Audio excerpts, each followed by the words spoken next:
The subject is an American citizen holding high elected office, married and father to a young family, who takes the view that monogamy has seldom been the engine of great men's lives.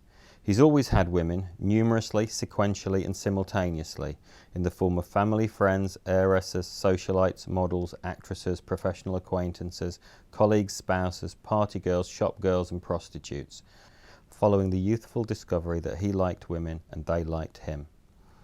Only in the course of longer-lasting affairs did the question of marriage arise. It was not something he took seriously until his political ambitions began to include high office, whereupon it was clarified by numerous colleagues that a good marriage was not merely an advantage, but a necessity. A politician must remain publicly faithful to those principles and causes he chooses to follow. Whether he remains faithful to his wife is another question. 7 years ago, at age 36, he married a beautiful young woman 12 years his junior. He will not admit to defrauding his marital vows. Before God, he decided not to be derailed by the impossibility of making promises based upon the permanence of love, when it's clear to any thinking person that to guarantee one's state of mind in 20 or even 30 years' time is preposterous. Taking vows is merely etiquette, as is appearing to observe them. His bride convinced herself that the institution of marriage would wave a magic wand over his Catholic libido.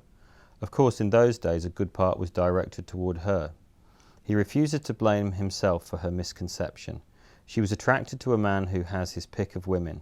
If she'd wanted the type who struggles to get laid, then she should have married one. Certainly there are enough to choose from. When he sees a beautiful woman, he wants to make love to her. That has been a natural physical desire he has experienced since youth. If marriage has quelled the impulse, no one would have been happier than he, with the exception, of course, of his wife. Jed, thanks so much for coming in. You've just been reading from your novel American Adulterer, and people may have gathered that the subject to whom you're referring is in fact John F. Kennedy, and the high elected office that he holds is of course President of the United States. What led you to choose him as your subject? I actually started with the subject before him as the protagonist. Okay. What I wanted to do was write about someone who had a certain public image, and behind that public image there was a secret vice. Right. And during the process of thinking about this particular character, I was drawn to the idea of someone who was a serial adulterer, or stroke sex addict. And then the character became such a model for Kennedy that I thought that I may as well be writing about Kennedy. So you sort of see his life and his presidency through the prism of his various medical conditions and his extremely high libido. Well, what interested me about him in particular was the pathology. That having started with a character who was a serial adulterer, but then secret, but that was something that was a secret vice, and then outwardly was doing good work. Beyond that was the idea of someone who had lots of pathology to conceal. And so in Kennedy's case, you had the sexual pathology, which is one huge aspect of it. But then you have the medical pathology as well. And this is absolutely fascinating, sorry to interrupt you, but he had Addison's disease. Can you explain what exactly that involves? Addison's disease is adrenal insufficiency. The adrenal glands produce a range of hormones which are involved in the body's metabolism. So anybody who has Addison's disease requires lifetime medication, and also is likely to suffer from a range of debilitating symptoms. And President Kennedy was diagnosed in 1947, but had probably suffered from Addison's disease prior to that. And it was something that during his presidency was concealed. How difficult would it have been to conceal something like that? Well, he was lucky in that he existed in the age of black and white, right. Because his skin was a strange colour. He had a yellow tinge to his skin, which was a result of the Addisons. But he made sure that he kept up his tan. So he would go to Palm Beach as regularly as possible so that it would look like he had a brown complexion rather than a yellow one. And because all the television of the time was black and white, he got away with it. You use his body, Kennedy's body, in this novel to represent the country at large, in a sort of a sense that his body is the body politic, I guess. And there are lots of things wrong with it, and so people keep trying to apply solutions to it. and then the solutions cause other problems, which are then treated in turn, and then on and on and on. Was that a thread that you'd sort of drawn out on purpose, or did that? Well, I think that one of the most striking things about the President of the United States is that you have this figurehead at the head of this incredibly powerful, complex nation, which is very different from having a parliamentary democracy like we have. And so the personality of the President, the looks of the President, the personal style of the President ends up being something which represents America in the world.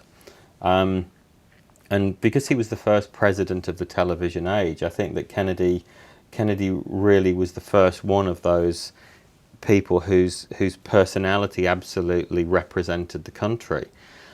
And what we have with this particular character is that the appearance is not representative of the reality behind it in terms of his physical well-being and also in terms of his private life. One of the parts of the Kennedy enigma that I felt very excited about exploring in the book was the fact that he was elected on the basis of youthful vigour, and he certainly traded on that. He always compared himself to other politicians by saying he represented youth and vim. And actually, a lot made of his hair throughout the book, the splendidness of his hair. Well, he loved his hair, and the American people loved it just as much. He was a guy who, he was very vain about his hair, and he. It's so ludicrous. But it's not. There's a thing, the American presidents are obsessed with their hair, and Kennedy was really the first to really. He was the first hair president. And since then, it's been a real problem for men who didn't have really good hair to get elected.